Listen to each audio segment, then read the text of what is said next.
Introducing the JK Podcast. Would you call me a social interaction Yeah, guy? Which is interesting. Now, do you mean as far as me coaching, or is this just me as a person? just you as a person. You're a social Oh guy. yeah, super social. I've always been that way. Yeah, it seems like I'll it. say this. I'll say this. So I've always been super extroverted, Hmm. but I always felt weird, like when I would be in social situations. I just had the courage to overcome it. A lot, not all the times, but a lot of the times. But I always felt like people were looking at me, you know? Yeah. So I didn't realize I was socially anxious.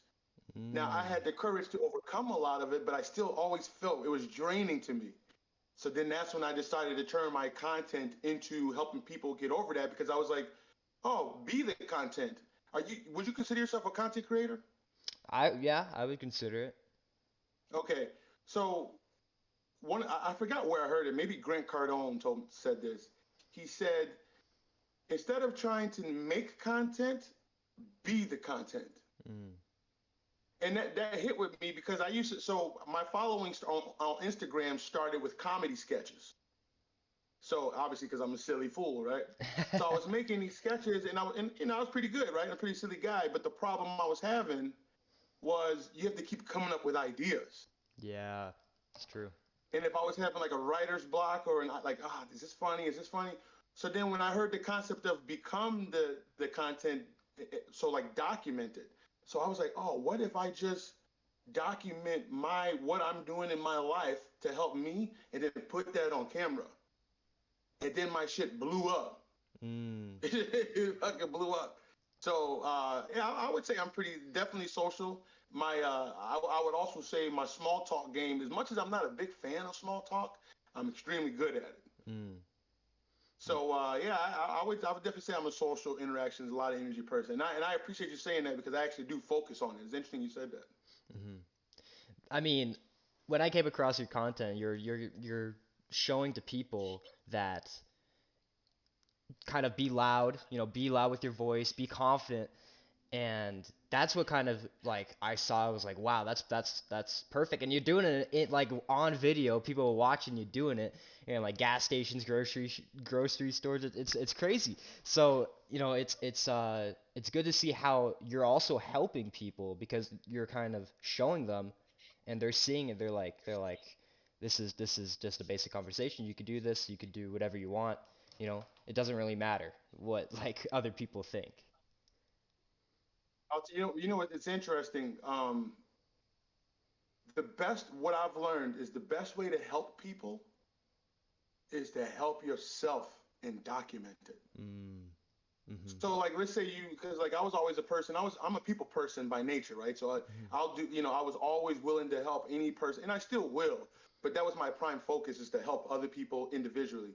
But what I've learned through my studies in my life is the more if I help myself first and show the relatability, that actually helps more because people can relate to that. Mm-hmm. So I think the reason why my shit's blowing up is because, like you just said, I'm physically showing you that I'm going through it and I can overcome it too. So can you. Yeah. So and it's really interesting because if I feel like if content creators really focused on improving their own shit with the intention on documenting it to help others, it would resonate more with more people. And I mean, Yep. I'm the proof's in the pudding. I'm not just making that shit up. Yeah.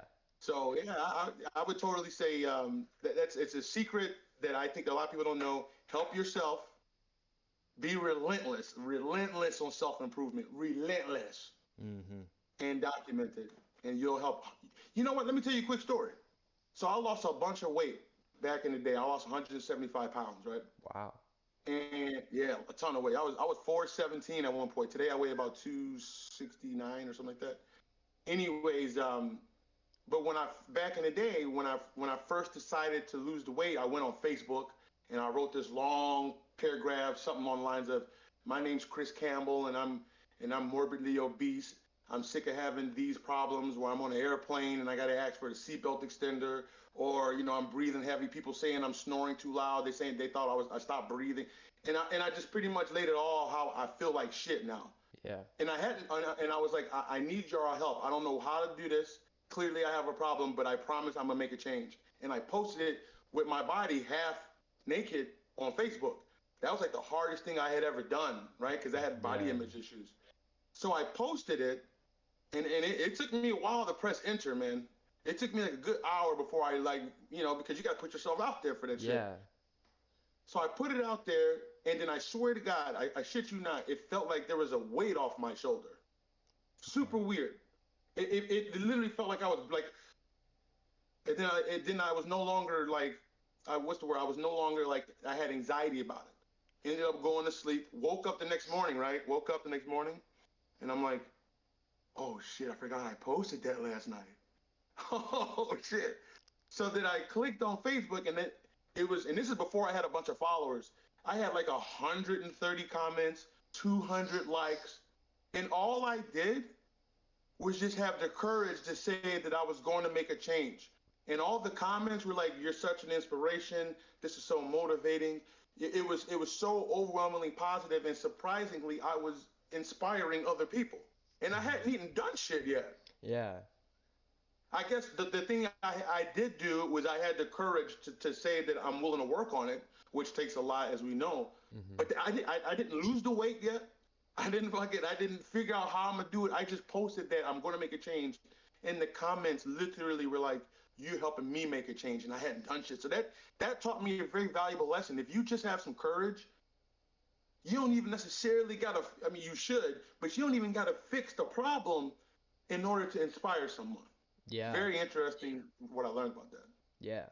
Just kind of putting yourself out there. Just showing to people like, hey, you're not alone. I'm also out here, facing other challenges and other people are relating to you because they're facing the same challenges as you. Right. And most people aren't willing to talk about it Mhm. Yeah, that's the because, toughest part. and that's kind of what I'm trying to do with my content now is I'm trying to, again, doing it for myself, but also showing that. So, okay, so I got this brand called Cares None, right? Mhm. And the whole idea is to get over the fear of other people's opinions. Yeah. That's like the whole principle. And the reason how I started saying this shit back in like 2000 and something. And I would make these comedy sketches, and then I would say "cares none" at the end of like a joke. So like I made this one joke that was kind of, I got a little backlash for it about people kept calling me a retarded Ice Cube. Or I get that all the time. Retarded Ice Cube, bootleg Ice Cube, right? So I said, you know what? I'm gonna make a video where I was playing Ice Cube mentally handicapped, Mm. right? And it was actually fucking hilarious, right? But at the end of it, because I knew it was kind of a fucked up joke, I was like, "Cares none," and then people thought that shit was hilarious, the "cares none" part. Mhm. So it helped me say fuck it. It's a healthy way of saying fuck it without. Yeah. Sometimes you can't say fuck it, right? Yeah. So it's interesting, but that was the whole point, is that I don't care. I'm gonna do it anyway. I don't care about your opinion. So then, fast forward years later till literally about a year ago, maybe less than a year ago, I'm brainstorming with the co-host of my podcast. Shout out to D. Eric, and I was like, well, what? It's too wordy. So somebody says, "What is cares none?" And I was saying, well, it's to help people get over the fear of other people's opinions. It's very wordy. Mhm. So what I did is I searched on. You ever heard of answerthepublic.com? No. Great website, bro.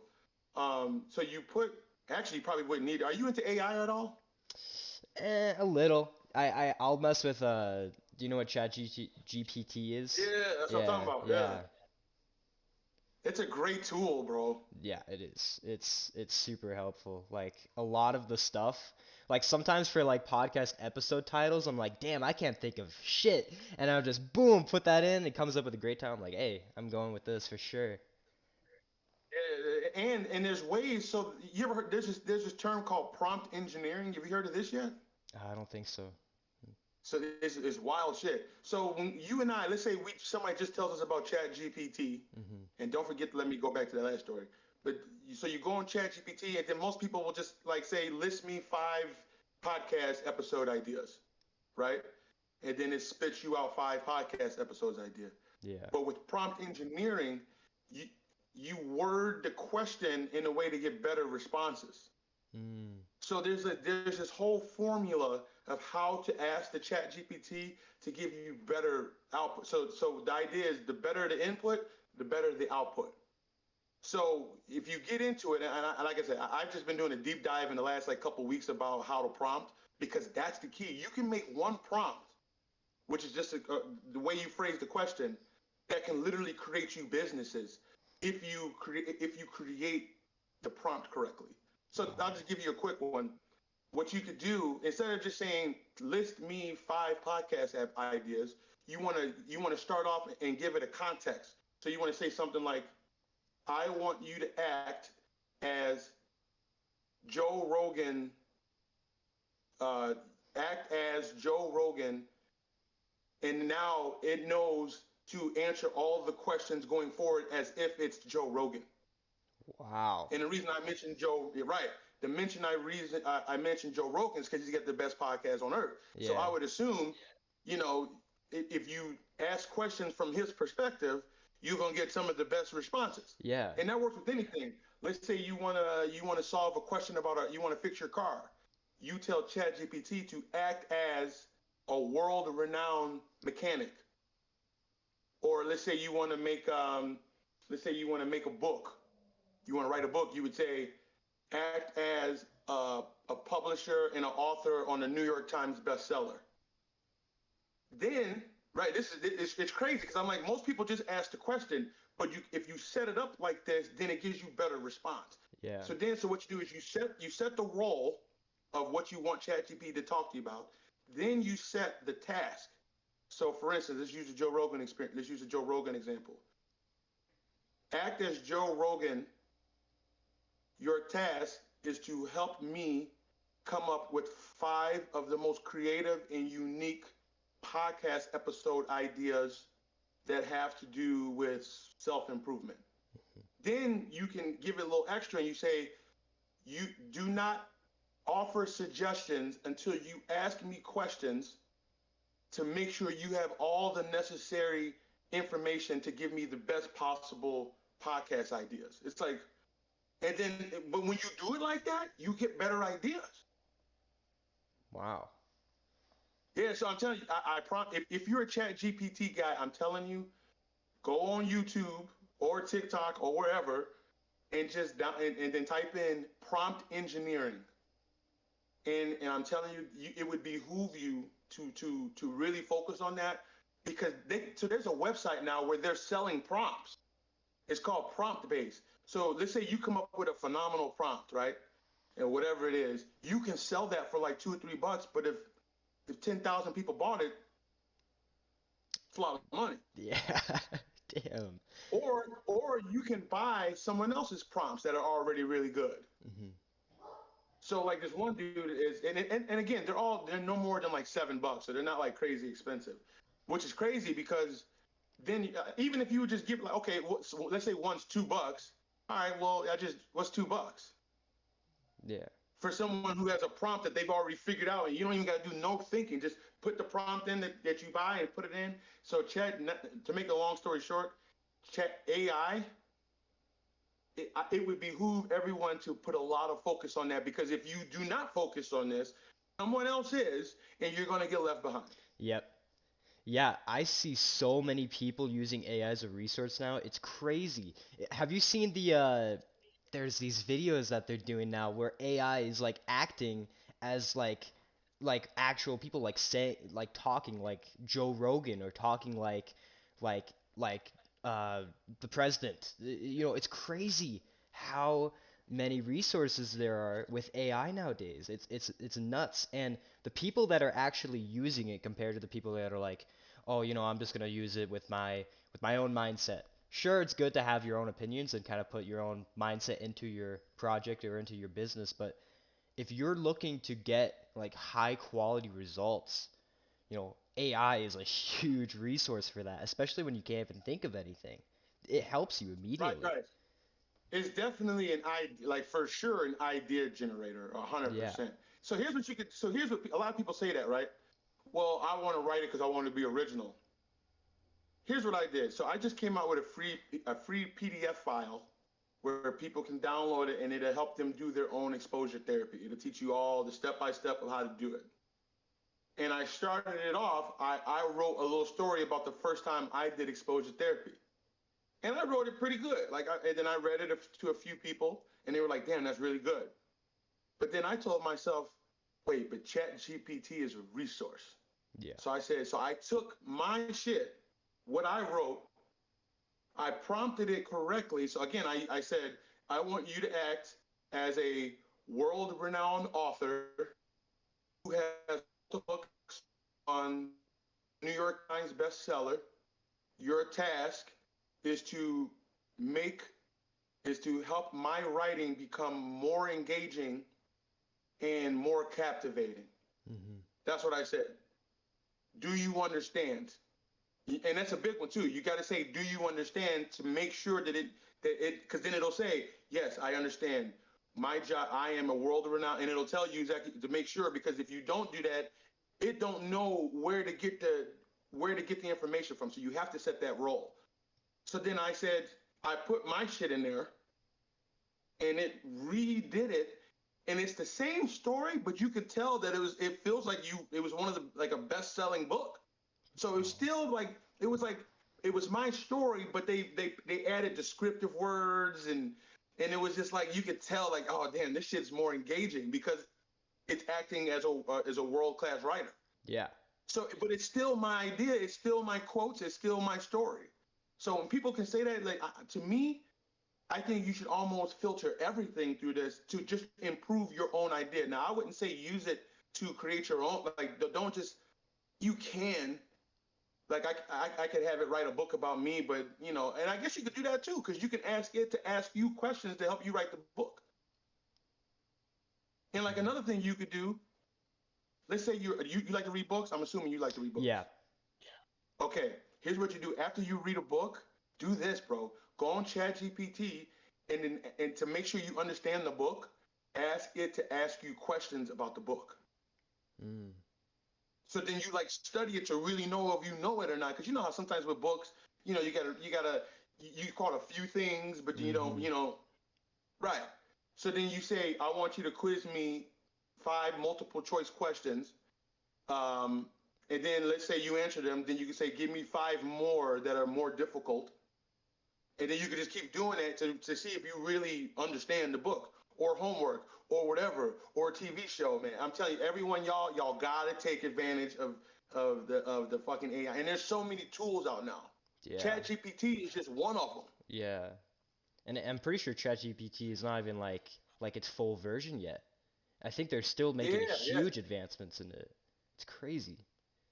And it's learning every day. Yep, exactly. It's learning through every single resource and so fast too. It's like not, it doesn't even take like, oh, it's gonna take a year to process. No, that thing picks up everything in an instant because it's scanning everything. And same thing with other AIs as well.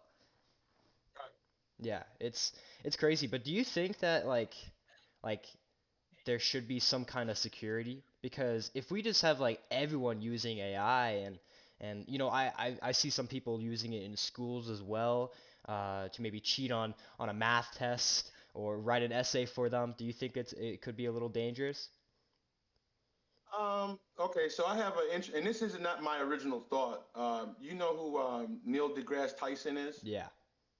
All right, so he's an interesting guy. He had a good point.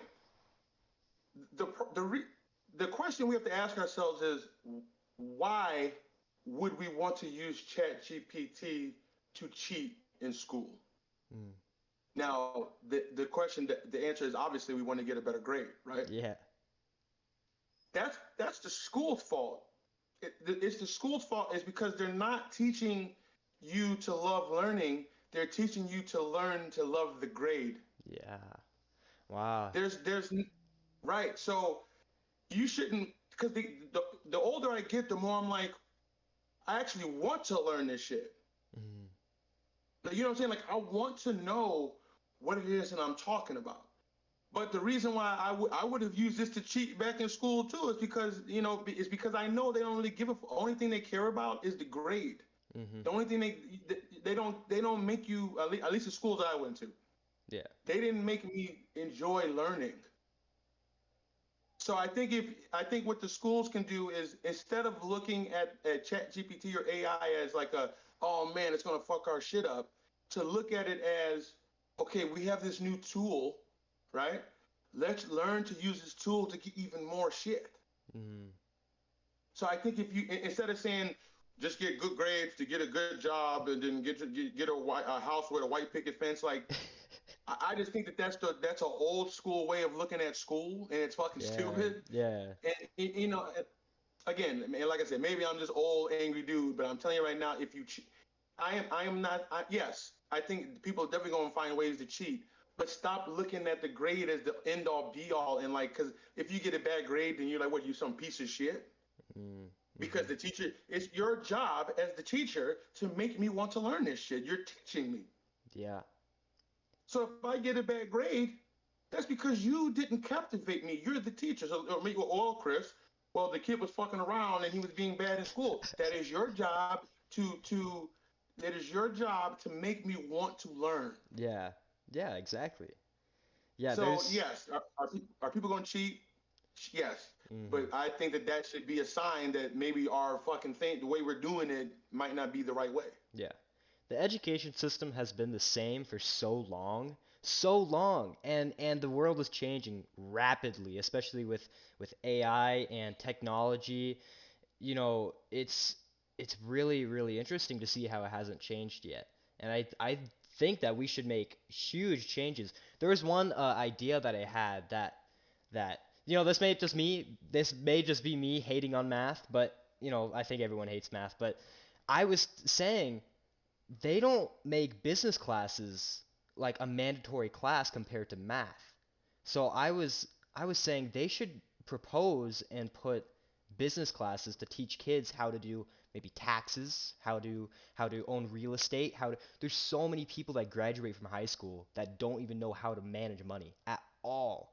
And One yeah, yeah, it's super frustrating for me because I'm like, I don't really know. I know how to do, maybe the Pythagorean theorem, but I don't know how to do my taxes when I get out of high right. school. Pythagorean theorem don't do shit for us. Yes, exactly.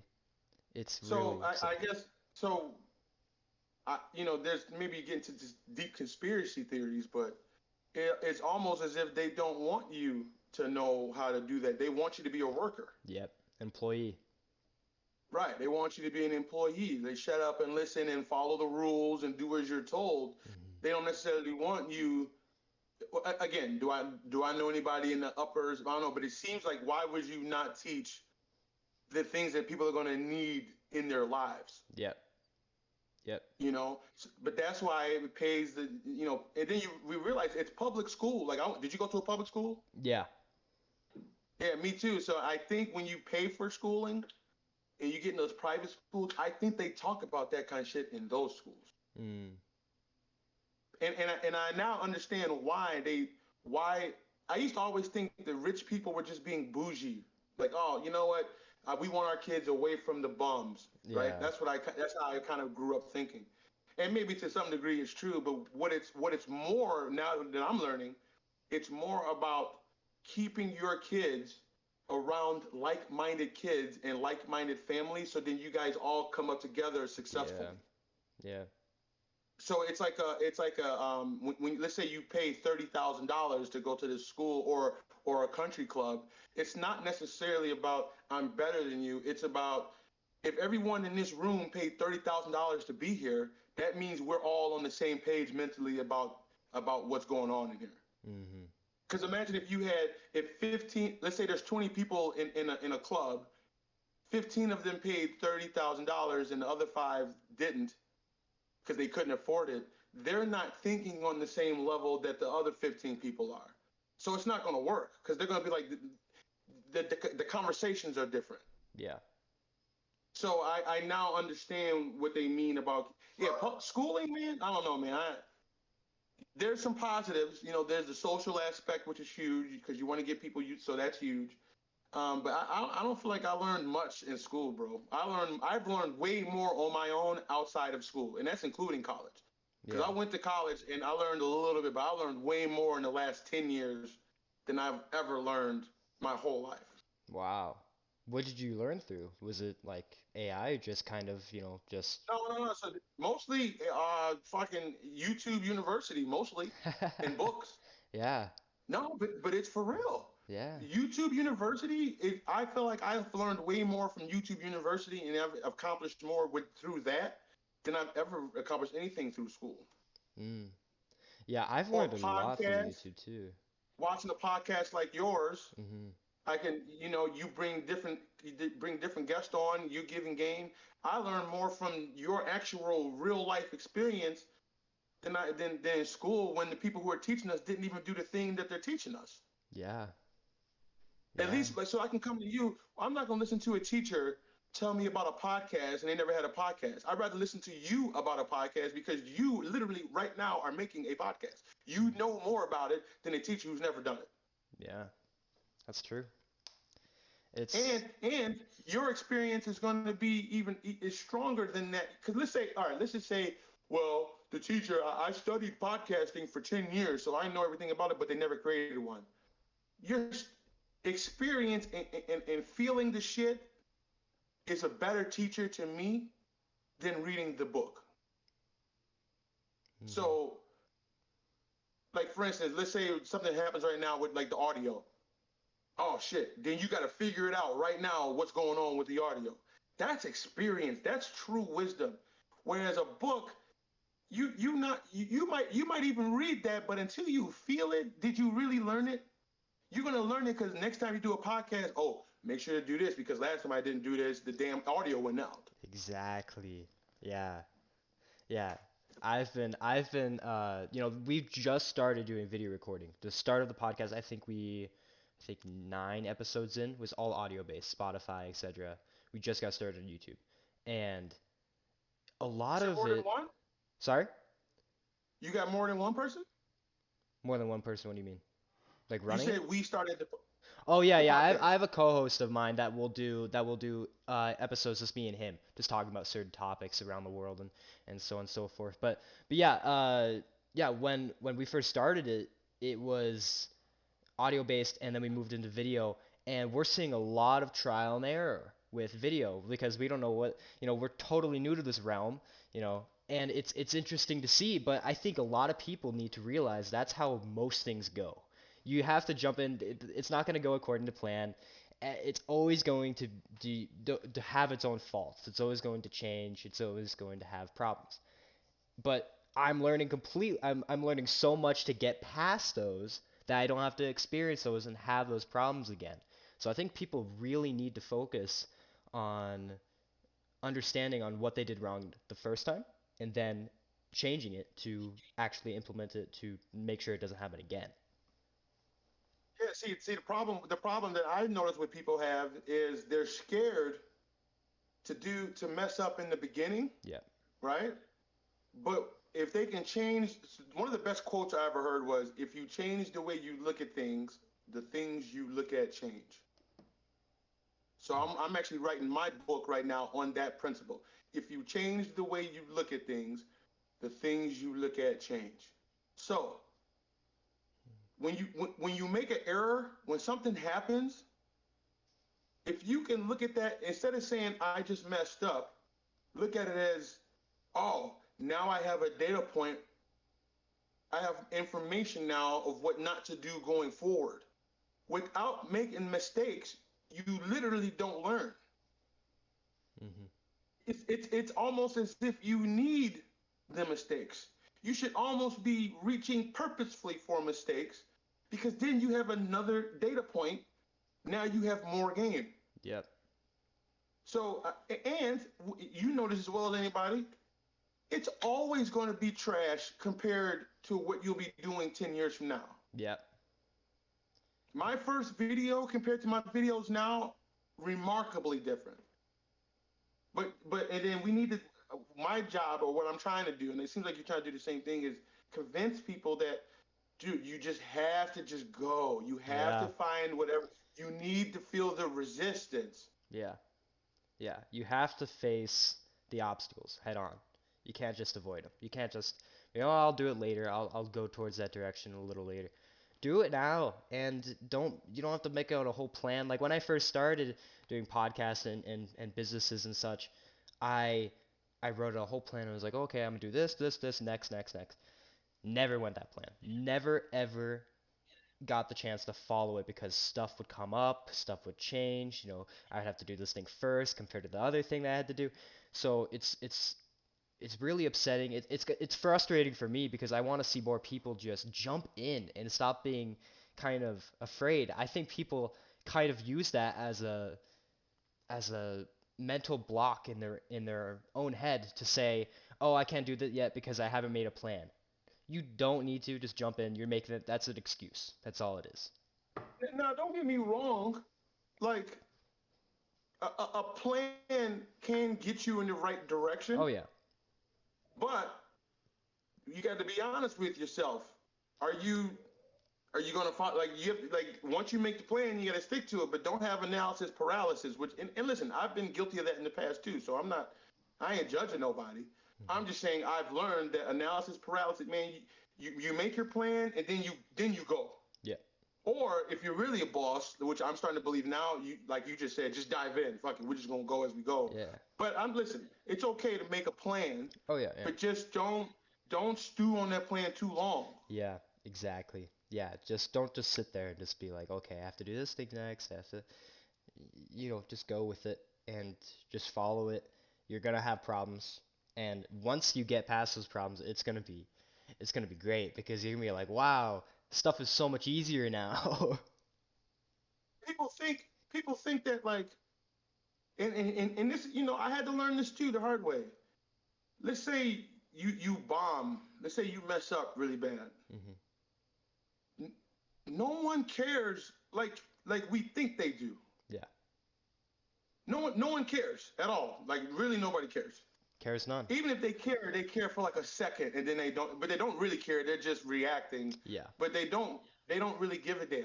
Yeah. So even so that people are scared to look foolish.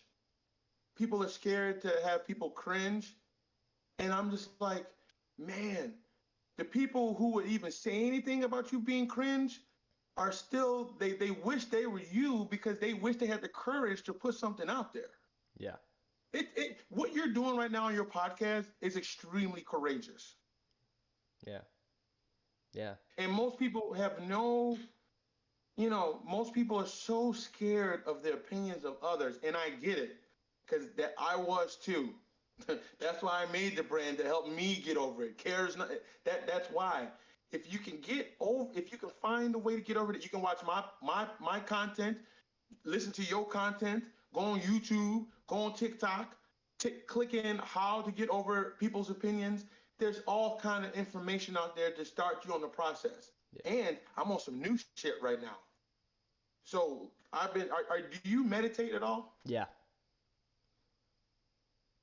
That shit is a game changer. Yeah. Yeah. It is.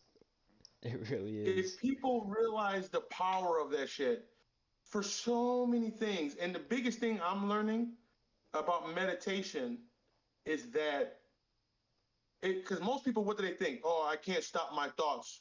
Well, I don't know if you agree with this, but it's not about stopping your thoughts. Yeah. It's about noticing Yep. that you're not in control of them. Yep. Yep. So let's say you're about to make this video and you're scared to press enter, right, or send or whatever. All of a sudden, the thoughts come in. I'm gonna be stupid. People gonna think I'm a failure. All these negative thoughts come in. If you meditate, you'll now be able to notice those thoughts before, and then now you can like come back to your baseline. Yeah. Because because then you could wait a minute, I'm not in control of these thoughts. So yes, I have the thought, but I don't have to control it because I'm now aware of the thought. Yeah. it's such a mind, and it goes over a lot of people's heads because it's a powerful, it's a whole new way of looking at reality. Yeah. Because so many people, including myself for so many years, if I had a thought, that's me. I'm having this thought. Yep. So I have to obey the thought. But you don't. Yeah. You're not even in control of the thoughts. Yeah. Yeah, exactly. When you're meditating, right? I'll ask you, when you're meditating, are you in control of your thoughts? Absolutely not. Absolutely not. So why in the fuck? So why in the fuck do I have to listen to something? It ain't me. Yeah. So once I started realizing, I'm like, wait a minute. Even with addictions and shit, I'm like, so the idea is to be aware when the thoughts come, just to be like, and here's the next step I'm learning is don't judge that thought. Don't try to necessarily say fuck the thought. Say, okay, that thought's here. I hear you, but I'm not going to listen to you this time. Because we do need our minds sometimes, right? We need our minds. So we need our minds. I made videos lately that kind of went viral about not thinking too much in the future and not thinking too much in the past, which is using your mind, right? And then people are like, well, that's dumb, Chris. I can't just walk around living in the present because I got bills next week, and I'm like, I get that.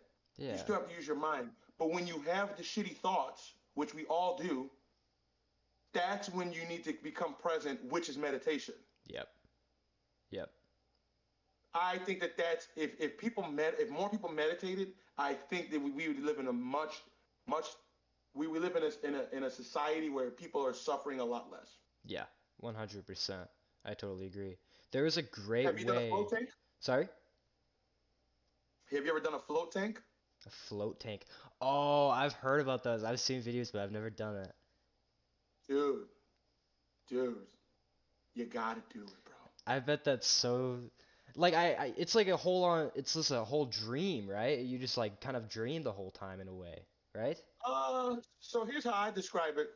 So a float tank, for anyone who wants to know, it's essentially meditation on heroin. Meditation. It's because it forces you. So the whole idea, so it's called float therapy, but the actual term is sensory deprivation chamber. Yeah. And the idea is to cut off all your senses so that it's just you and your mind.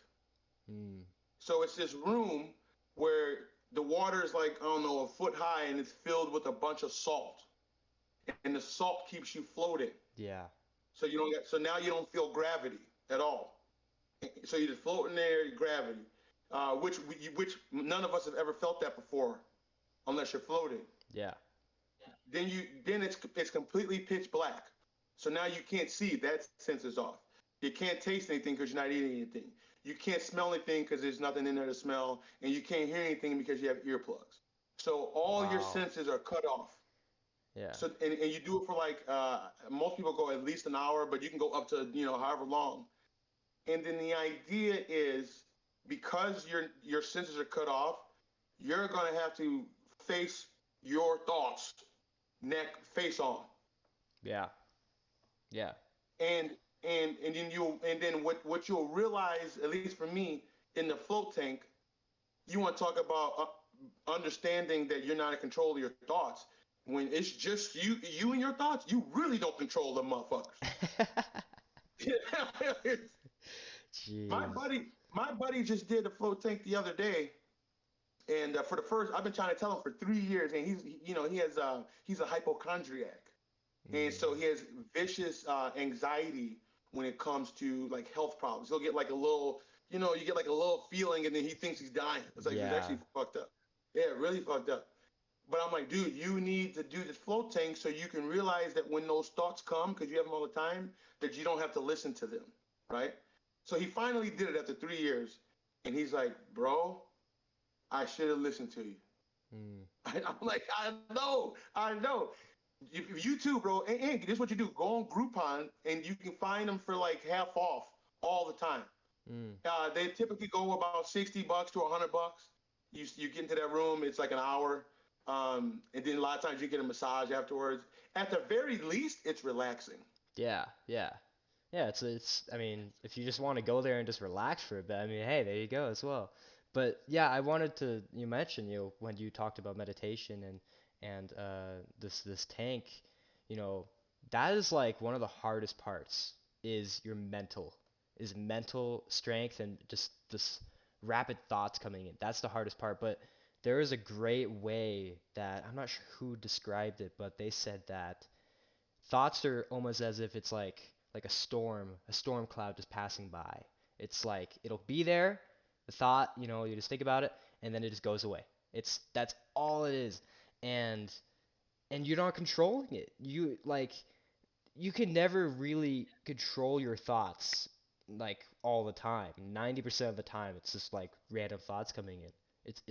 It's really weird, but once you're able to kind of realize like, oh, it's just a thought, I'm not thinking about it. It's just something that's coming in my brain, then it's a much more easy way to kind of realize that it's not as big as it seems.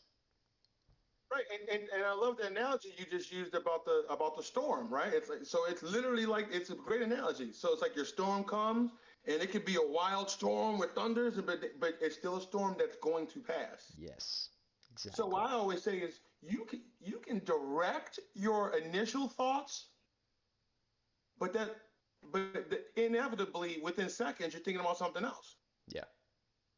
Yep. So like when I'm meditating, I'm thinking of my breathing, right? I'm like my chest, or I'm thinking on one thing, but then inevitably, within seconds, I'm thinking about what I got to eat for dinner tonight, or who I got to talk to tomorrow. I'm thinking about the podcast with you. So yeah, no, that's a great analogy, man. That's a great analogy. hmm I'm trying to find the statistic here because there's a great um, statistic that I saw that you have like, yeah, here it is. An average person has around 12,000 to 60,000 thoughts a day, and that is just nuts to me. When I heard that, I was like, do I really think 60,000 thoughts a day? I'm like, that checks out. And if you think about it, a very small fraction of those thoughts are actually thoughts that you put in there that you are actually trying to think about. Maybe it could be a project, or it could be something, oh, I have to pay my bills next week, or oh, I need to walk my dog, stuff like that, you know. But most of those thoughts are just nonsense, just bullshit, just coming by. It makes no sense. And I think that same study, I bet you if you did a little bit more digging, I feel like I've read that same number, and then majority of those thoughts are negative thoughts. Yeah, yeah, here it is. 80% were negative. Yeah. Mhm. Which is wild when you think about that. So like, and that's your subconscious mind. Mhm. That's our now. I do think you could train yourself out of it. I believe you can, well, not out of it, but I think you can start to train yourself to have more positive thoughts. Yeah. Yeah. Um, but again, I don't think you're ever going to eliminate the bullshit thoughts. Like for instance, Oh, my it's thing always was gonna be road there. rage. Mm. Huh? Yeah, it's always going to be there. So I have like road rage, and not to the point where I'm like getting out the car and doing nothing crazy. I get pissed off when someone cuts me off because I'm a very considerate driver, right? Yeah. I let everyone go. I'm like, no, go ahead. I'm super cool. I don't cut people off. I don't tailgate nobody. But obviously, other people do these things, right? So for years it would piss me off to the point. Let's say someone cut me off and they're driving like an idiot. Now I gotta speed up and drive like an idiot next to them and look at them like what the hell is that going to do, right? And Yeah. this is a problem. Yeah, like this was a problem for me for a long time. And then with the meditation, I now can come back. I, I deemed it yesterday. It's like a recovery time Mm. because my natural state seems as though I don't want to be pissed off and negative, right? But in this moment, I'm pissed off and I'm negative. But because I've been meditating, and I still do it. Even yesterday, I was like, somebody cuts me off, and I go, calm down, Chris. It's okay. It's okay. You Yeah. know what? Here's a piece of advice, dude. This is great advice. Next time you're having like a thought that's like fucked up, where you're not in a good headspace, especially if it's like an anxiety or depression or fear or whatever, regret, grief, guilt, anxiousness. every time you're having these thoughts, if you can remind yourself to say this one question, you can literally eliminate a lot of your anxiety. Just ask yourself, do I have a problem right now? Mm. At this very moment, do I have a problem? Yeah. And the answer will always be no. And here's why. Because let's say you did have something that was happening to you right now. Let's like say a dog was about to bite me right now. You wouldn't have time to ask yourself, do I have a problem? You would be solving it. Yeah. Immediately. You might get bit. You might still die. I'm not saying by coming into the present moment is going to improve your odds of living, because if a car's coming and you have time to ask yourself, do I have a problem? You're dead. You know Yeah. what I'm saying? Yeah. Right. If you can ask your if you're in a situation where you have to start ask yourself, do I have a problem right now? And 100% of the times, you might have a problem in 10 minutes. Yeah. You might have a problem 2 weeks from now. You might have had a problem 10 minutes ago. Do you have a problem? Is your life in danger right now? Never is. And that'd be a good way to, I've been using it. It's been teaching me to be like, okay, it's not as bad as you think, because human beings start to they typically think in worst case scenario all the time. Yeah. Most people think in worst case scenario. So then, do I have a problem right now? You say, you know what? At this moment, I do not have a problem right now. I can relax for a second. Yep. Yep. And then when you get, have you ever read the book, best book of all time, by the way, The Power of Now? No. No. Best book I've ever read. And I've read at least 100 books, bro. Best book I've ever read, hands down. Damn. It's Yeah. by Eckhart Tolle. And the whole idea, it's pretty much understanding what meditation is, which is just becoming present in the moment. So this whole is literally called The Power of Now, right? And it's so powerful. And then the way he writes and it's a free, anybody who wants to check it out for themselves, it's a free audio book on YouTube right now. So it's free. Oh, You ain't got to pay for nice. the shit. Cool. Right, right. Just click in Power of Now, free audio book. And I believe he's the one reading it and everything. It's made in conversational form. So he has these two students on the book asking questions that kind of make sense, because he'll be talking about some shit about being in the present moment, and then someone will say something. One of the questions will be, well, how can I live in a moment if I have a problem right now? Right? So like questions that we might ask, like, okay, that is a good fucking question, and then he answers it.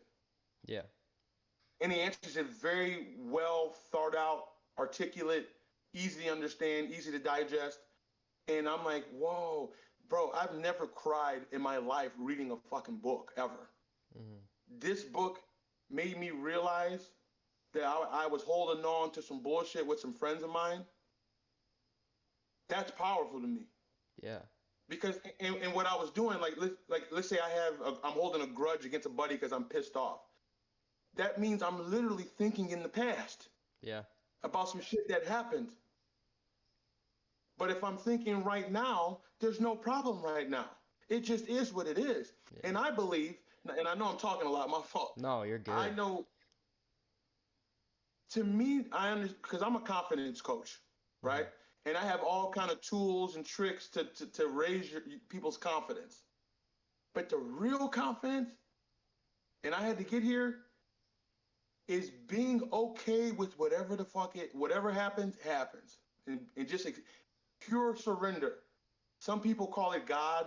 Some people call it the universe. Some people call it the Bhagavad Gita. Whatever you want to call it, the essence of why we're alive. Are you a religious person at all, or? A little bit, yeah, I would say. Okay, I'm not really religious, but I'm spiritual. But I believe it's the same thing. When people say God, it's essentially like me saying the universe. Yeah. It's a supreme. Power. I don't think it's a person. I don't think it's anything that human beings can even fathom. Yeah. I think it's just the essence of what the hell's going on. Yeah. Like, for instance, and then we're about to get a little woo-woo for a second.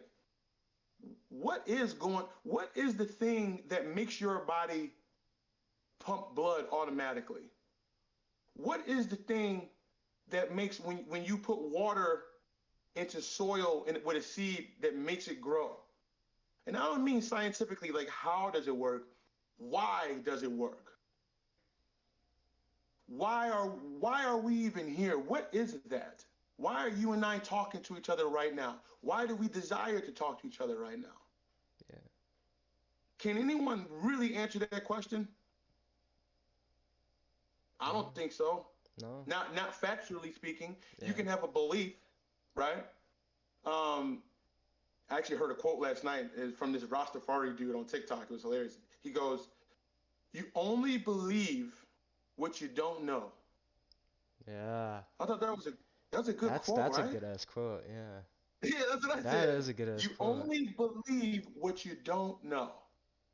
Huh. And I always say, I believe in the universe, or some people say, I believe in God. Mhm. But do you know? No. Yeah. And so going back to the confidence thing, I just said, you know what? As people, we're always trying to have control, right? Even like people are scared of death. They're scared. And again, I get it. You're scared of not having the control. When you're freaking out, you have an anxiety. A lot of times, what that is you're trying to control the outcome. Mhm. What I'm learning and where my confidence has risen drastically is saying, bro, I can't control shit I can't control. Yeah. Why? Just let it go and just trust God, the universe. There's a term, you're probably familiar with this, let go and let God. Yeah. So, and the whole idea is just to trust the process, right? Trust. That to me is the ultimate form of confidence. Yeah. It's just, it is what it is. Whether or not I have a plan for me, whether or not you have a plan for me, it don't matter. It just is what it is. So then I can, and if let's say this guy makes fun of me, okay, it just is what it is. And here's another thing, and now I'm going on a tangent. You're good. If you could realize, not you, but people in general, no one's better than nobody for this reason, in my opinion. We all have one thing in common for sure, whether it be LeBron James, Donald Trump, you, me, Kanye West, it don't matter. We all have this one thing in common is we are experiencing this life thing right now. Yes, you might have more money than me. Yes, I might be taller than you, but we are still experiencing life right now. And there will only ever be the present moment. There will never be the future. Because in the future, it'll just be right now. In the past was in the past, but it was still just right now in the past. There's no such thing as the future or the past. It's only an imaginary thing that our minds conjure up to help us maneuver in this reality. But it doesn't exist. It will only ever be now. Mhm.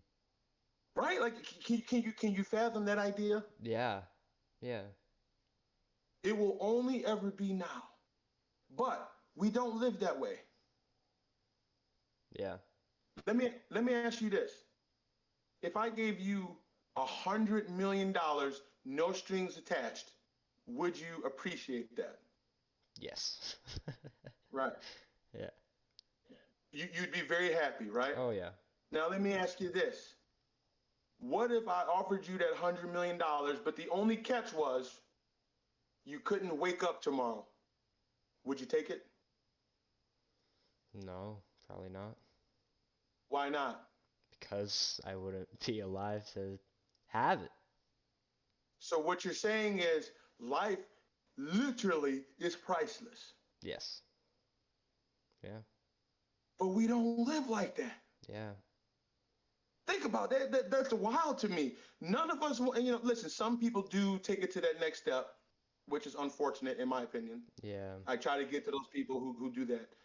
But most of us desire to live. Yeah. Oh yeah. But then I feel like we don't have that we don't have that energy or that excitement about it when it's literally priceless. Yeah. Like when I'm starting to learn now that like when I wake up, like bro, this life shit's kind of dope. Especially if you change the way you look at things, the things you look at change, right? Great quote. If you look at life like it's all fucked up, it's all bullshit, then that's how you're gonna feel. Yeah. And you still won't kill yourself. Mhm. Man, once I considered that thought, I'm like, man, you know what? I would not die tomorrow. There's nothing on earth that would ever make me want to take it where I would have to die tomorrow. Yeah. So I don't know. I'm starting to live my life like that for the present moment. And so are you a football fan? Oh yeah. So you like Aaron Rodgers? Or you think he's a good quarterback? Or Oh you yeah. heard about his darkness retreat? Yeah. I mess with Aaron Rodgers. Okay, you know he just did this darkness retreat thing, No. bro. You want to talk? You want to say that the float tank is savage? So Aaron Rodgers just went on a darkness retreat, and what that is you get into a room that's completely pitch black for 4 or 5 days, Hmm.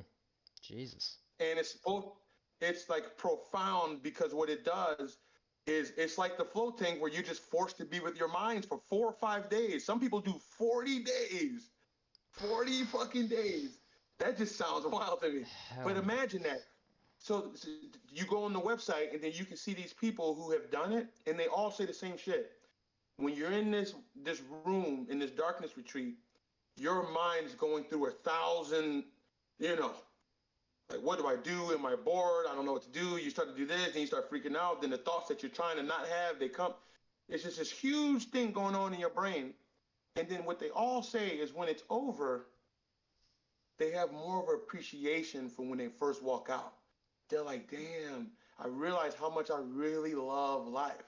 Yeah. Imagine, like with light, like literally, if you haven't seen light in 4 days, imagine how good it would feel to see it. Yeah.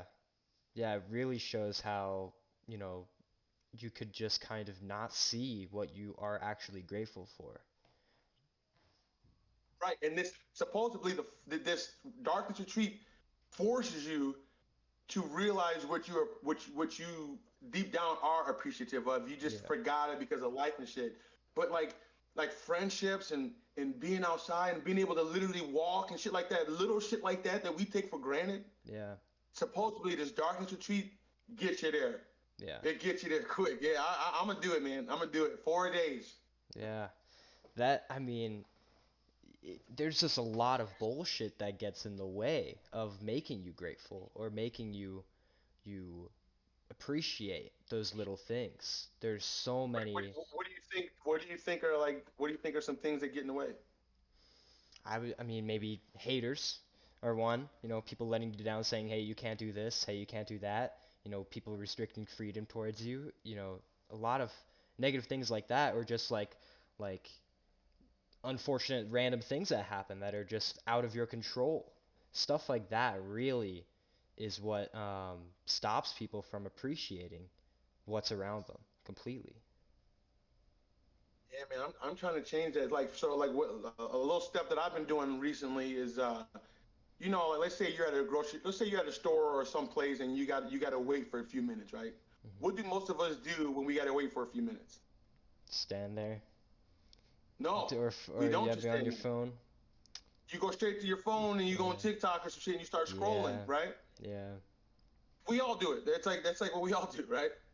What I've been teaching myself now, because that's a great time to teach yourself to be in the moment. mm, You can meditate right then. Now, that doesn't necessarily mean you close your eyes. Meditation isn't necessarily just internal either. I just learned this from that dude, Andrew Huberman, I think his name is. There's different forms of meditation.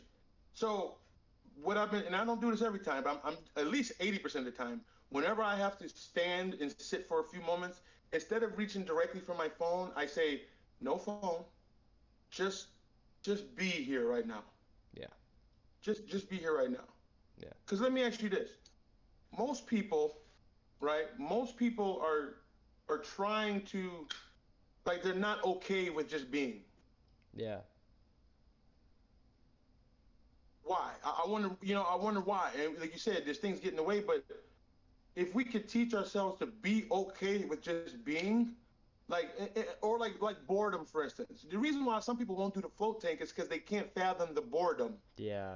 But think about it. Let me ask you this: if to me, to be by yourself in complete silence, right, is complete self-love. Because for me, I don't mind being in that silence because I trust who's going to have my back more than me. Yeah.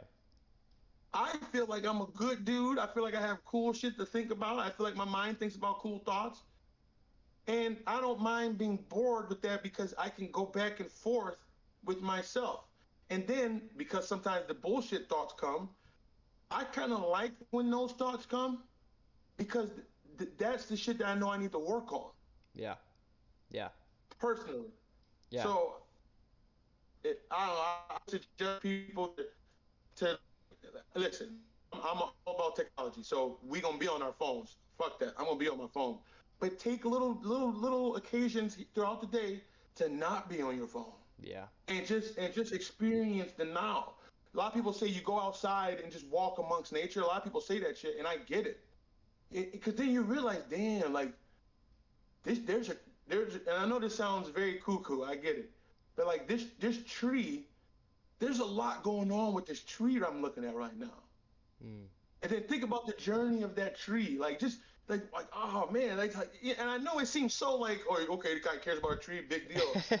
I'm telling you, I'm telling you, having these thoughts has drastically improved my being, Yeah. which has improved my social anxiety, which makes me even more energetic. Mm-hmm.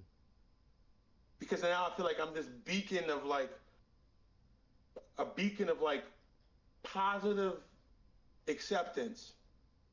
Because life, it just is what it is, bro. Okay, we're all so scared of death, right? Yeah. Because of the unknown, and I get that. But ironically, most of life is unknown. Yeah. Like, they talking about aliens and shit, and they got the trains in Ohio, or whatever. You don't control shit. Yeah. Yeah. It's true. Which is a weird paradox because we think we got control, and I think a lot of our suffering comes from the fact that we're trying to control shit. Let it go. Yeah. And I'm telling you, just it is what it is, even if it's fucked up. Bro, I got diagnosed with chronic lymphocytic leukemia in 2020. Mm. So yeah, I got cancer, but it's not. There's way worse cancers, bro. So like, I'm gonna be around for a long time. They got medicines and shit. I'm gonna be good. But you can imagine when I first heard when I first heard that from the doctor, he's like, yeah, my lymph. I went in to get a checkup, and my lymph nodes were super swollen. He goes, we got to do some biopsies, but based on what I'm seeing now, looks like you have some form of leukemia. And me not knowing what it was, I'm just thinking, I got cancer? Like, it's a fucked up thought. Yeah. My point in bringing that up, not to get any pity, but my point was, now I have accepted it. It just is what it is. Yeah. If it's my time to go, it's my time to go. Yeah. But that takes some soul searching, and that's not an overnight thing. I don't think people can get there overnight. It's going to take some real asking yourself questions, having more conversations like you and I are having right now. But I do believe people can get there, but it will not be overnight, and you're going to have to put that work in. But you can get to a place of acceptance, pure surrender. You can call it God, you can call it whatever you want. I believe you can get to a place where you say, you know what, it is what it is. Oh, you laughing at me? That it is what it is. Yeah. And then, okay, let's say somebody's laughing at you, or you think they're laughing at you. They proved with the spotlight effect that no one's looking at you. Yeah. They proved it. Most of all my content strategy is based off of that premise. It's based off the idea that no one gives a fuck, because everyone thinks that everyone's thinking about them. Yeah. Everyone's worried that everyone's looking at them. Yeah, So how the fuck are they worried about you when they're worried that you're looking at them? exactly. Yeah, that's true. I've And then the same people, and they studied this at Cornell University. This ain't some shit I'm just making up. They studied this shit. They also studied, this is even more wild, bro. This is especially what we're talking about. They proved that 85% of what we worry about doesn't fucking happen. 85%. They proved it. Jesus. They took a bunch of people and they followed them for an extended period of time, and they said, "What are you worried about right now?" And they said it, da da da da, what they were worried about, and then they kept going back like ever so often, and the shit never happened. The things that we're worried about don't happen. Yeah. And then to a large 85% is a lot, and then for the other 15%, the other 15% of the shit that actually did happen, 79% of that 15% said not only was the thing that they were worried about not that big of a deal, right? But that they actually learned from it. Yeah. Surprise, surprise. Yeah. So that means 97%, if you add all that shit up, of the shit that goes on in our head is complete trash. Yeah. There's so many worries that people have that don't happen. It's crazy. I'll be And it worrying. proved it. They Yeah. proved it. Yeah, it's the fact that they even prove that is it just shows to everyone like, hey, the stuff that you're worrying about doesn't really happen. And there's just so many worries that people have. So many people are worried, and most of the time it's about what other people are thinking of them. And it's unfortunate to see that people have that behavior, but hey, yeah, as you're showing, who cares?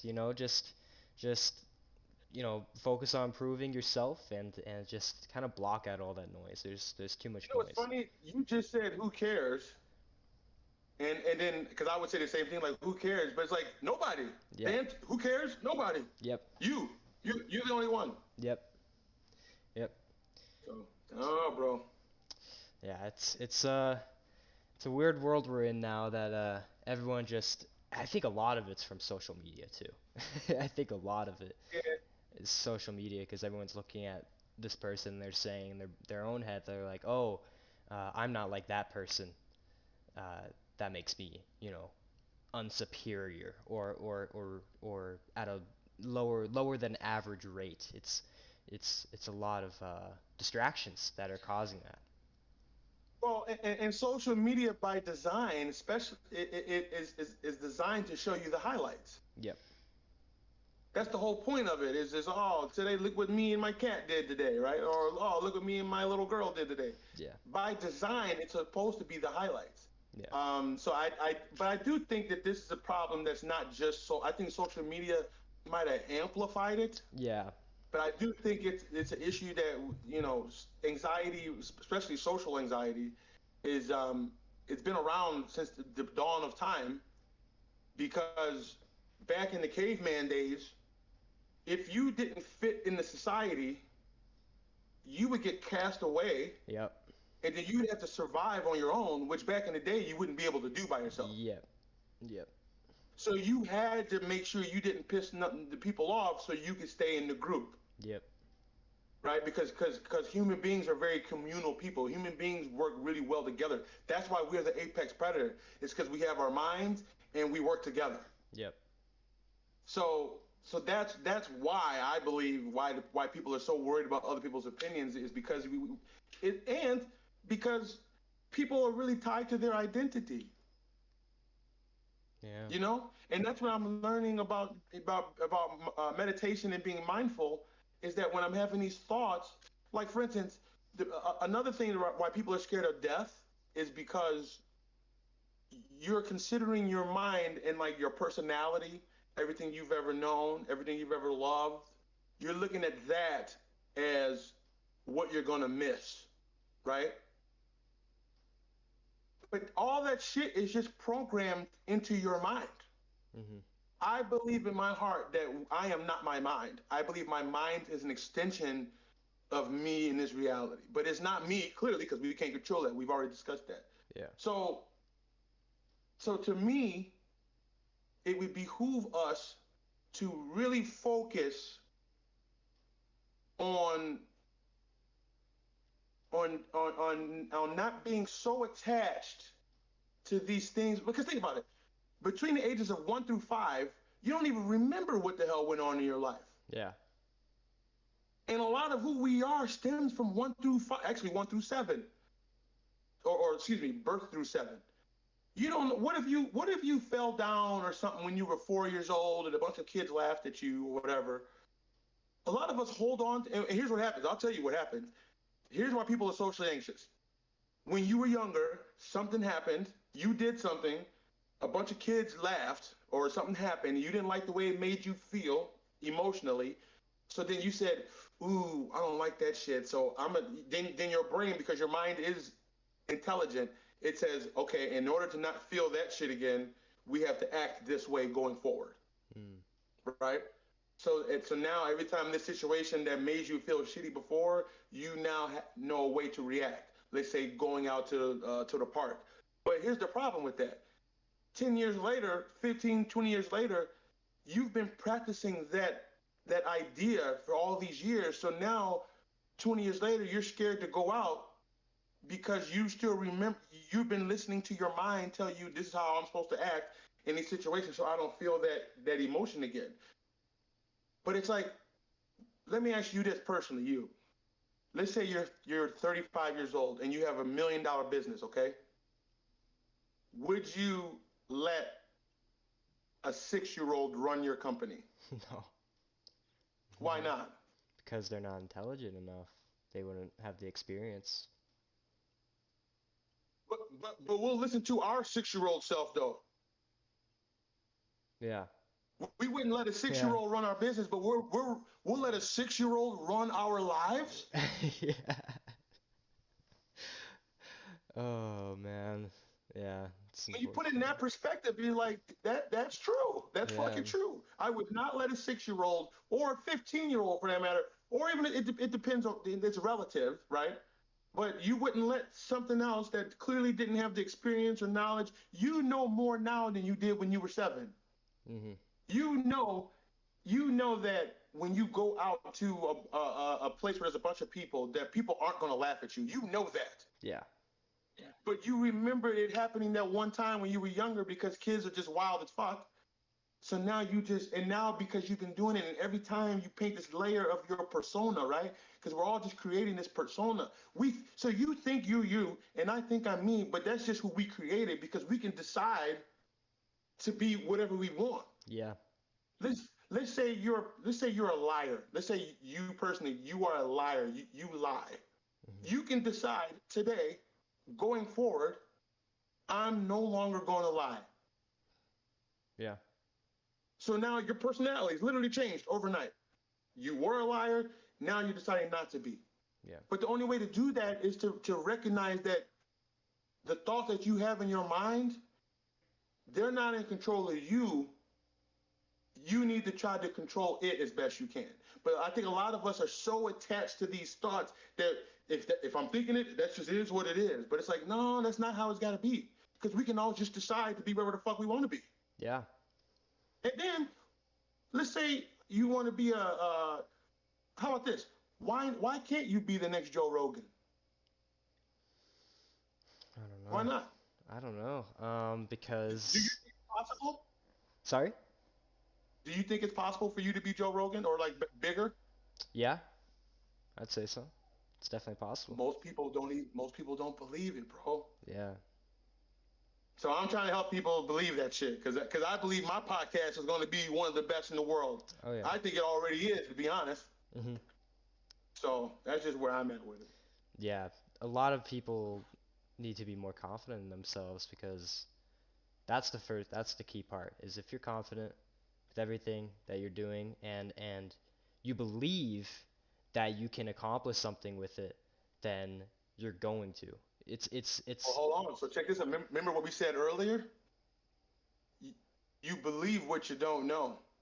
Yeah. Let's fucking know it. I know my shit's bigger than Joe Rogan's. I know this shit. Fuck Joe Rogan. Fuck anyone else. I know it. And I like Joe Rogan. Yeah. I'm no longer believing it no more. I'm going to know. And here's how I know this is because I believe that I'm created from the same shit that everything else is created from, Yep. which is reality, which Yep. is God, the universe, whatever you want to call it, that created Joe Rogan also created me. Yep. It's The true. same thing that created LeBron James also created you. Yes. So that means you have infinite power. We just have to learn how to finagle the shit. But we are made of the same stuff, literally. Yeah. The No one's same atoms, the superhuman. same DNA, the same blood. Yep. No one's superhuman. No one's more advanced than another. Maybe sure there could be some genetics athletically, but everyone is the same in a way, in their own unique way, but everyone has the same possibilities, and everyone can follow those same possibilities and dreams that other people can have. Percent.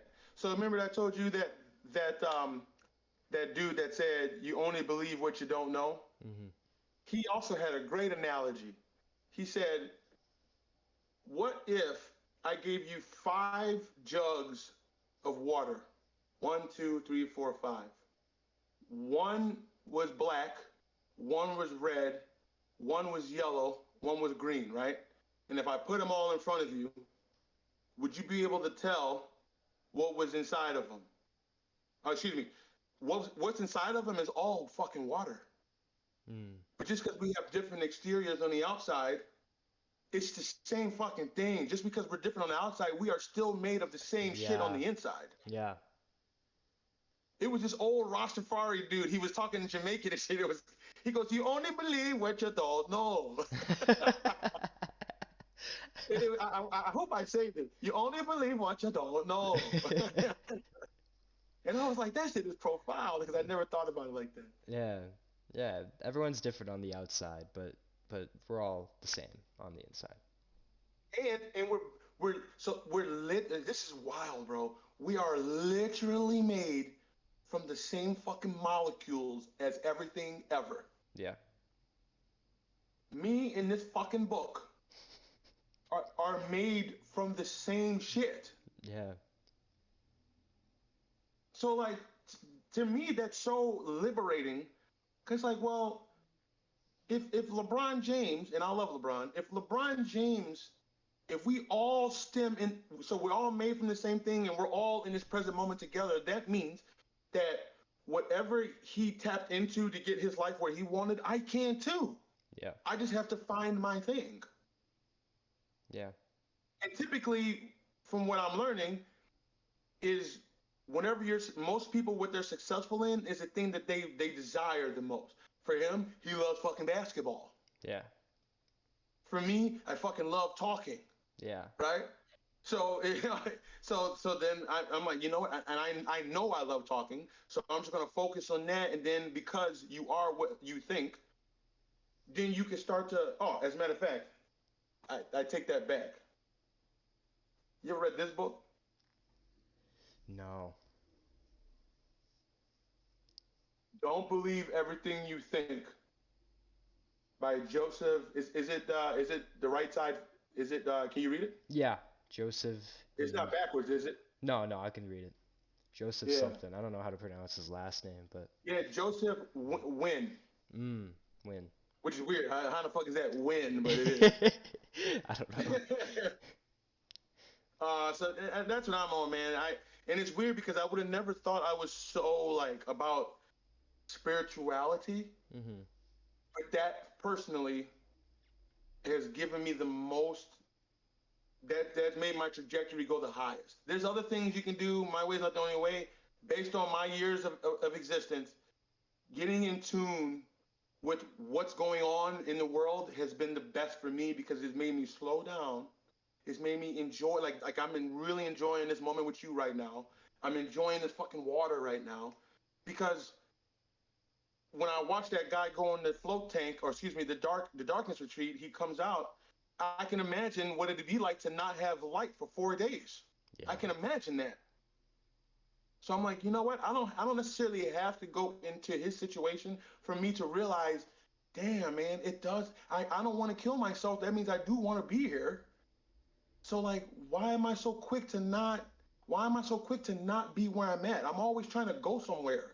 I'm always trying to get something outside of me to give me fulfillment. I'm always trying to this person will make me happy. If I get this amount of money, then I'll be happy. If this happens, then I'll be good. I'm good now. Yeah. Okay, I don't have $1 trillion. Do I have a problem right now? No. Yeah. I'm pretty good right now.